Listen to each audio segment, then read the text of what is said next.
What's cracking, guys? You've heard of Conan the Barbarian. Well, it's Omar the Librarian today, back with another video, back with a good tip, all about rear delt training. Rear delt training, you say, why should I care about that? Well, if you want a stronger bench press, more stable shoulders, and also to fill out that 3D cap on your deltoids, which I'm currently working on, the rear deltoids are very important. But there's a big problem. How most people train rear deltoids is completely incorrect. Now, don't be distracted by my killer socks here. There's a lot of content in this video today. When we talk about rear deltoids, what people will tend to do is naturally retract their shoulder blades. So we'll do face pulls, which I have a previous video on face pulls. They're phenomenal. I highly recommend them. And people naturally, when they'll do a face pull, they'll retract their shoulder blade. So they'll get set up, they'll use the weight, and then from there, they're gonna make sure from here they elevate their scapula, so they lift it up, and then they retract it back. And that's all fine and dandy, and that's great for working your mid-traps, for working your rhomboids. But the problem is actually your rear deltoids don't contribute a hell of a lot to scapular retraction. So you have all these bigger muscle groups. So you have, once again, the mid-back and the rhomboids taking over, your mid-traps.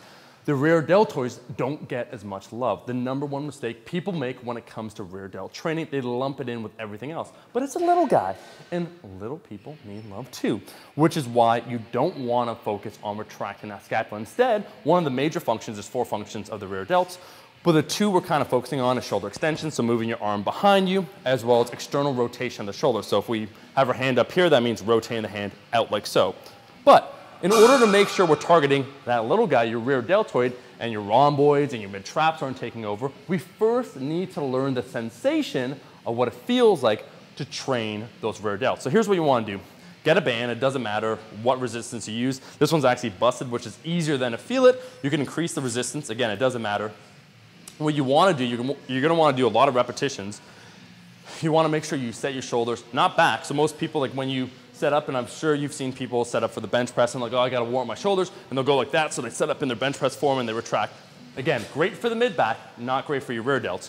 If you want to train your rear delts, think instead, from here, instead of retracting, protract them forward. So allow them to round forward, and then the sensation I want you to do, think you want your elbows out. So you're pushing out like this. Instead of retracting back, you're pushing your arms out like this. So you're exerting tension like this on the band, pulling this way. So from here, when we set up first, we make sure our shoulders are rounded forward, and we're not gonna bring it all the way back. So instead of bringing it back like this, no, we're just gonna stop until we lose that tension on the rear delt. So we start here, and I'll turn around so you can see it. So we start here, rounded forward, have that tension, so we have a point in our hands where we feel the tension starting, and then we'll just move it just back like so to about 45 degrees when we feel the rear delts.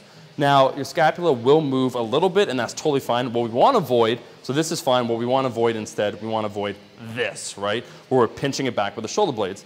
Because then, larger muscle groups are taking over. And you'll notice, if you really target your rear deltoids effectively, you can't use a lot of weight, which is why 20+ repetitions totally work. And even a red band like this, that isn't very heavy at all, doesn't provide a lot of resistance, you'll find if you do 3 sets of 30 properly, just with this, they'll be jacked up the next day.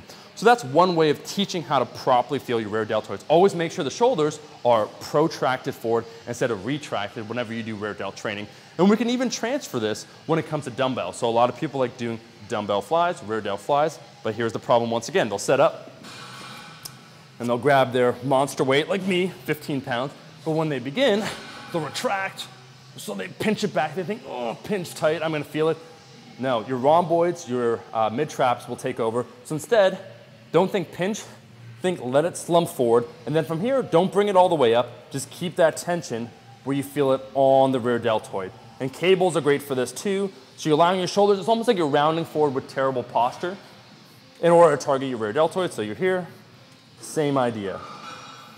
And when you do 20 actual repetitions, I recommend higher reps, lighter weight, and make sure you're isolating your rear deltoids.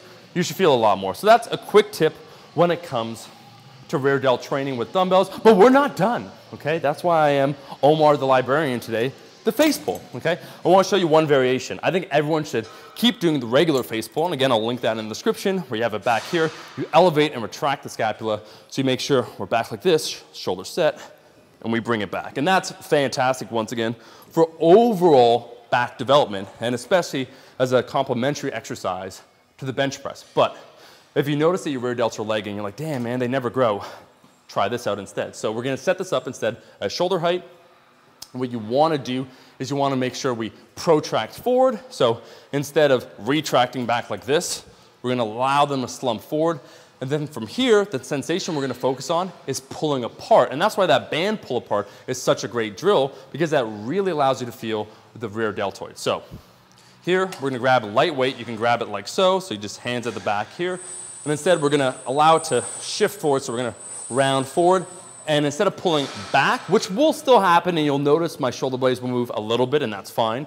We're instead trying to think elbows out to the side. So here, we round forward, and then we're just gonna pull out, keeping that tension, making sure the tension is on the rear deltoid. So the range of motion, if you notice, is a lot less, but that's because we're focusing on just trying to keep the tension on the rear deltoids. Because people think, oh, I gotta go all the way and I gotta pinch back like that. It's like, dude, now we're not training that muscle group. And think about it like this, if you have a lagging muscle group, like just an area that you can't bring up, it doesn't make sense to use more and more weight. You probably have a poor mind-muscle connection. You don't know what it feels like when you're using it. And some of these small muscles become especially important the more weight you lift when you're trying to find out where your weak links are. We all have our strengths, we all have our weaknesses, life advice, but we need to figure out what we need to bring up. So for us, those are 3 variations right there. I would recommend rear delt training at the end of back workout. You can even open up if you're doing a little bit of bench press. You know, sometimes people opening up by doing the face pull. You could try out that variation once again. If you're like, damn, I look back here and I'm like, oh, like, you know, traps are pretty jacked rhomboids, but then what the fuck is going on here? And I suffer from that as well. So try those band pull aparts. Try at least 20 to 30 repetitions. 3 sets, so you're doing anywhere between 60 to 90 total repetitions. Then you move on to doing the rear dumbbell flies, making sure that we protract forward. And then lastly, with the cables, if you want to try a face pull variation that targets them more, round those shoulders forward, and then pull the elbows apart. That's all the time we have. Those are 3 hot tips for rear delt training that will really honestly help you out. If you enjoyed this video, if you enjoyed these socks, if you thought to yourself, damn man, this guy's looking right here like a great Russian powerlifter, like the damn video, and I'll see all you guys, my rascals, in that next video. Hey, House, you want to see me lift this kettlebell up? Fuck yeah. Yeah, all right, let's go, man. Let's go. Just get it. It's all you. Oh, that's a hernia buster right there. Not you. I mean, not you. Today's not my day. Yeah. It's someone's day. It's your day. Thank you. All right.